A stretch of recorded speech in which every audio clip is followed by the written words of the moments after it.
We need to pull back a little bit on this over-feminisation of the world, over-feminisation of the men, this massive idea that all men just need therapy and all the world's problems. No. Hello, welcome to Media Watch. I'm Julia Baird, filling in for Linton Besser. And that was the intro to a debate on SBS's The Feed, which promised to explore the subject of masculinity. Masculinity is in the spotlight, from men's mental health to shifting gender roles to the influence of the online world. The public broadcaster billed the segment as a conversation between prominent online voices on what it means to be a modern man, with a spicy first topic to get things going. Having lots of sexual partners is tied to your status as a man. But in an instant, the conversation pivoted to women and male disapproval of their sex lives. And if you didn't know, a person's body count, which you're about to hear referred to, means the number of sexual partners they've had. The lower a woman's body count, the better for her and for her future partner. And she's going to be a representation of me. I don't want 20 other men able to say, yeah, I've been with her, bro. That was Clayton Harrop, who calls himself a hypnotherapist and performance coach. He was joined by Chris Catalaris, an online coach and mentor, Dean Wells, a former contestant from Married at First Sight, Mitch Wallace, a mental health speaker, Tarang Chawla, an advocate against men's violence, and Jeff Kasubi, an online commentator on diversity and inclusion. And as for those sexist comments on women's so-called body count from Wells and Harrop, which opened the debate, they continued for more than 6 minutes and included hot takes like this. I just find a chick that's been with way too many guys, I find that unattractive. It's the same as a car. Like, this is a crude example. Women are not cars, bro. No, Women are not cars. Do you take care of your car? Like, do you really, when it's yours and yours alone, we take a lot of pride I don't want in other it. people driving my car, put it that way. There was also this gem about the supposed weakness of mothers. That you put a kid in front of us and in a dangerous situation where that inner instinct in us doesn't want to come out and protect. That's inherently masculine. Women, on the other hand, it's nothing wrong. It's just not their strength or they're in their nature to do that. Comments like that compelled SBS to add context to the remarks like this, reminding the audience that mothers do indeed protect their children. While this comment... If she's a beautiful woman, she can sleep with 1,000 men in the space of a month easily if she wants to. Came with this handy context. To sleep with 1,000 men in a month, a woman would have to sleep with 33 men a day, more than 1 an hour. It should be said there were also thoughtful parts of the program, examining issues like loneliness, mental health and domestic violence. Violence against women is not something that we should only be making it a woman's issue. It's a man's issue. It's always been a man's issue because the majority of perpetrators that makes up the amount of violence against women and children are men. And communicating emotions. There are so many reactive men that are just hurt boys and they don't know how to control it. And turn aggressive. Correct. That's one of the misconceptions around masculinity, that masculinity is stoicism, don't feel the emotions. The reality is you know how to feel your emotions Exactly and control right. them, Exactly not right. avoid them. But moments like this were overshadowed by the backlash after the program aired online. Anger as SBS airs dangerous show with conservative influences. Australian TV show gets derailed by gross sex debate. Giving misogyny a platform is not balance, it's negligence. And it wasn't just the audience who were unhappy. One of the panellists described it to us as an absolute shit show. Another, Jeff Kasubi, wrote in Pedestrian of his experience. Reaction took precedence over care. Not everything needs to be debated. Human dignity is not a hot take. Some of these ideas aren't controversial, they're harmful. So did SBS really go too far? It began the show with this disclaimer. And just a reminder, the views shared here aren't those of SBS, but they are claims and opinions that are being debated online. And SBS is right. These ideas are being expressed online in all manner of corners and caves. And it's true, the idea of body count has been debated often online, especially amongst younger people, for some time. But if the aim here was to have a constructive, open debate, in key moments it fell short. An active moderator would have helped. But perhaps the primary reason it did not succeed is the choice of guests, including individuals who didn't seem to be interested in a genuine discussion and were never going to give an inch on their inflammatory views. Mitch Wallace said the debate was easily derailed. It became very opinion-based versus fact-based, with a lot of the dialogue straying quickly from the original topic. Other panellists were unhappy with the final product. Clayton Harrop told us, "We sat for close to 2.5 hours. I spoke at length about what masculinity truly means, and every panellist agreed with the healthy view and idea of it." But there was broad agreement that the debate was worthwhile. Dean Wells said, "There is always value in discussing hard topics face to face." And Mitch Wallace acknowledged he understood it could have been tough to watch, but it allowed us to shine light on what's true, not a curated panel of what we wish was true. While Tarang Chawla had sympathy with those who were angry at views expressed on the program.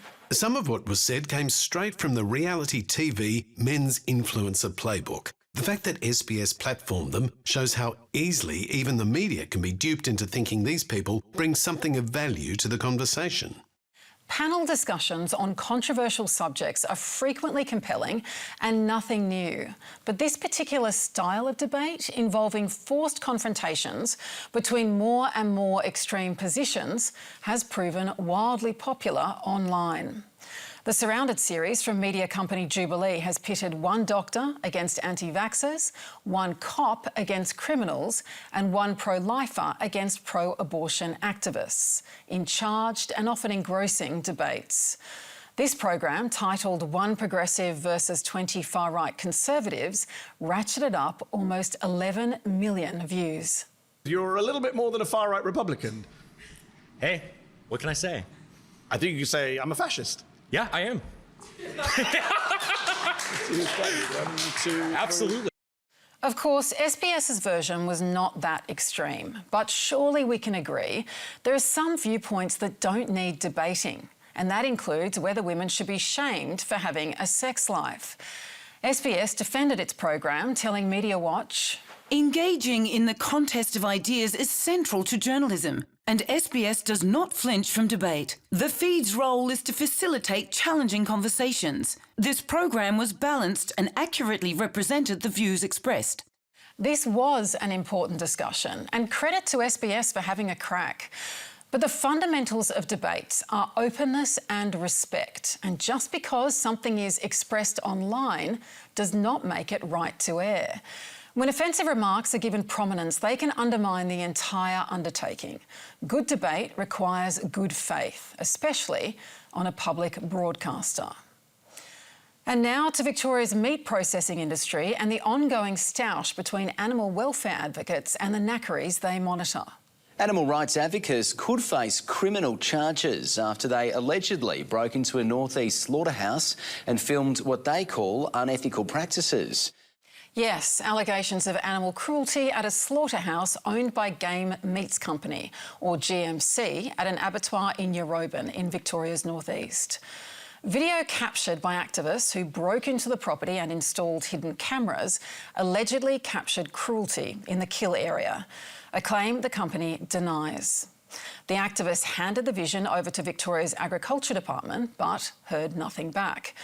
Then they gave the footage to 7 Border News, who ran the story just over a week later. 7 News has seen the video showing goats having their throats cut while they appear to be still alive. The Farm Transparency Project says this is a breach of the federal government's regulations. Game Meats, for its part, says it operates within the law in a highly regulated industry. But 7's audience didn't get a chance to see the footage themselves because 7 chose not to air it. Instead, viewers were treated to generic overlay. So why did 7 leave out what must surely have been the most compelling part of its report? Well, it was a legal letter from Game Meats which was trying to prevent the vision being aired.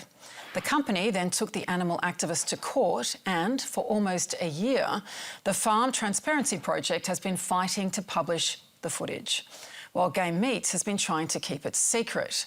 And last Wednesday, the federal court found in favour of the abattoir and ruled on appeal that the footage will remain under wraps, permanently restraining Farm Transparency Project from publishing, which means Farm Transparency Project cannot broadcast the video.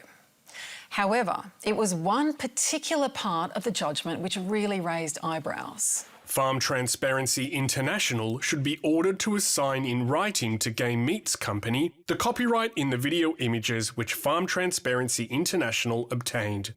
The court ruled that the copyright, that is, who owns the rights of the footage, does not belong to Farm Transparency Project, who filmed it, but instead to Game Meats, whose facility it was filmed on. And that's because it was only obtained after the activist trespassed onto the property. Now, this decision could be a problem for journalists who often rely on showing footage of alleged animal rights abuses. And it should be said other leaked material that has been obtained as a result of what the court might consider wrongdoing. It certainly gives companies and those who don't want to be subject to scrutiny greater legal ammunition to write to the media and demand that they don't publish certain things, and in this instance, obviously, film footage, and that, of course, is going to have a chilling effect. Footage obtained in similar circumstances has often formed the evidentiary backbone of groundbreaking journalism seeking to expose animal rights abuses. And a warning here, there's an image of animal cruelty.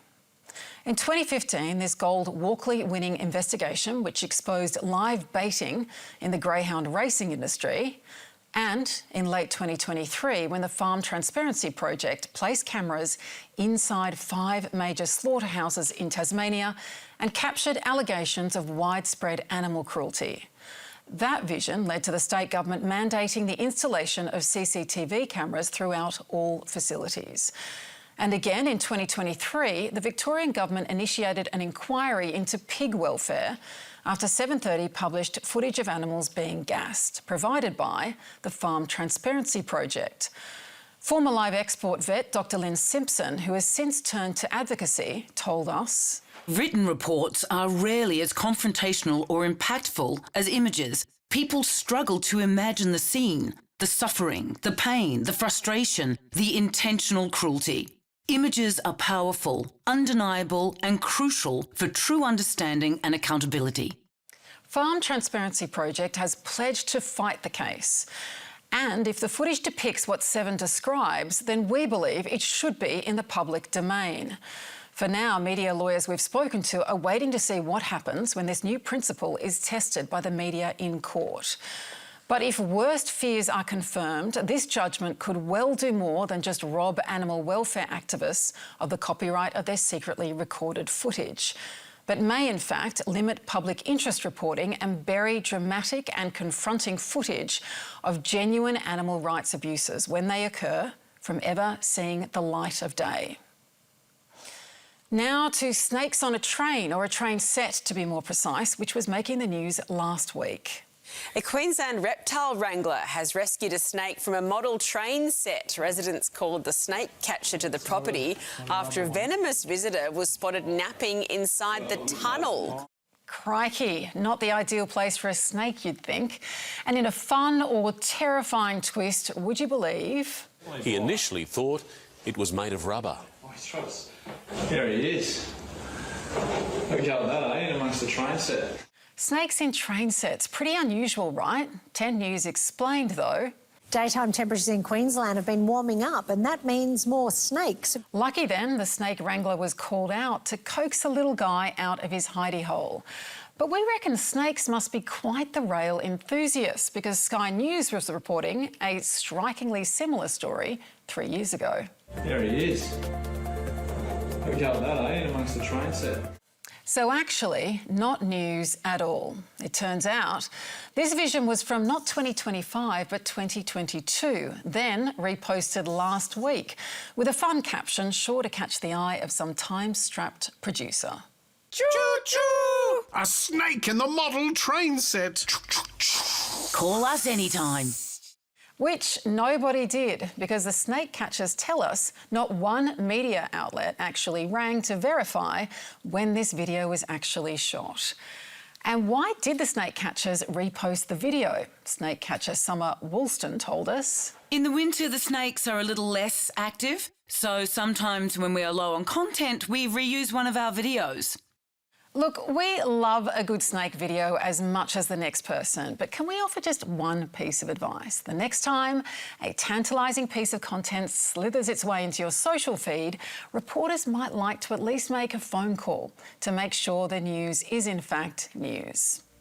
And that's all from us tonight. Be sure to check us out on ABC iView as well as YouTube and Facebook. You can find full statements on our website, and Linton Besser will be back with you next week. As always, don't forget to send us your tips. Good night.